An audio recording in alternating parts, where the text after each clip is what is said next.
جاتے ہیں، تمہاری گفتگو کو پا لیتے ہیں، انہیں کو سمجھ جاتے ہیں، اپنا راستہ بدل دیتے ہیں، انداز بدل جاتے ہیں۔ حضرت عبداللہ بن عمر رضی اللہ تعالیٰ عنہ سرکار نے فرمایا بندہ بندہ بن جائے وہ فرشتوں سے اعلیٰ، بندہ بندہ بن جائے وہ ملائکہ سے اعلیٰ۔ جب انسان کردار میں بہترین خوبصورت بنے گا، اعمال میں بہترین بنے گا اور اخلاق میں افضل و اعلیٰ شمار ہوگا، وہ اللہ کے حضور اتنا قابلیت کا درجہ حاصل رکھتا ہے اور اتنا بڑی شان کو پا لیتا ہے کہ اس کی حکومت شیروں پر بھی ہوتی ہے، اس کی حکومت درندوں پر بھی ہوتی ہے، اس کی حکومت پرندوں پر بھی ہوتی ہے، اس کی حکومت جانوروں پر بھی ہوتی ہے، ان کی حکومت ہواؤں پر بھی ہوتی ہے، ان کی حکومت پوری خلقت پر یہ ان کی حکومت کا سکہ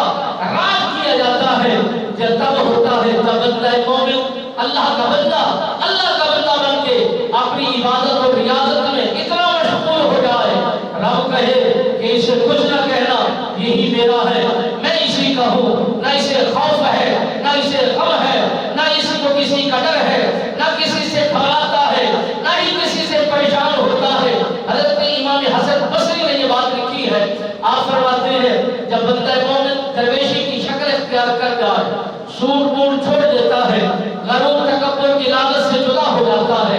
اور تکبر غیبت کو چھوڑ کر درویشی میں آ جاتا ہے، عاجزانہ انکساری تواضع میں زندگی کو بسر کرتا ہے، اس کی زندگی میں بہترین انوار پیدا ہو جاتے ہیں۔ امام حسن بصری سرکار فرماتے ہیں میں سفر کر رہا تھا، سفر کرتے کرتے میں نے دیکھا کہ پہاڑ کی چوٹی پر بیٹھ کر ایک درویش اللہ کی عبادت اور اللہ کی ضربیں لگا رہا ہے۔ میرے دل نے چاہا کہ میں اس کی خدمت کروں، یہ اللہ والا ہے،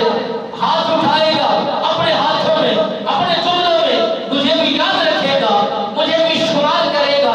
اللہ کی یاد میں، اللہ کے اذکار میں میرا نام بھی لیا جائے گا کہ اگر اس کی میں خدمت کر دوں۔ حضرت حسن بصری رضی اللہ تعالیٰ عنہ سرکار فرماتے ہیں جنگلات کا سفر دشواری کا سفر ہوتا ہے، نہ وہاں پر کھانے کی چیزیں ہوتی ہیں، نہ وہاں پر پینے کی چیزیں ہوتی ہیں، نہ آمد و رفت ہوتی ہے، نہ کسی کا آنا جانا ہوتا ہے، اکیلی دنیا، اکیلا ماحول، اکیلا بندہ بیٹھ کر اللہ کی یاد میں مصروف ہے۔ حضرت امام حسن بصری سرکار فرماتے ہیں میں شہر کا رخ کر کے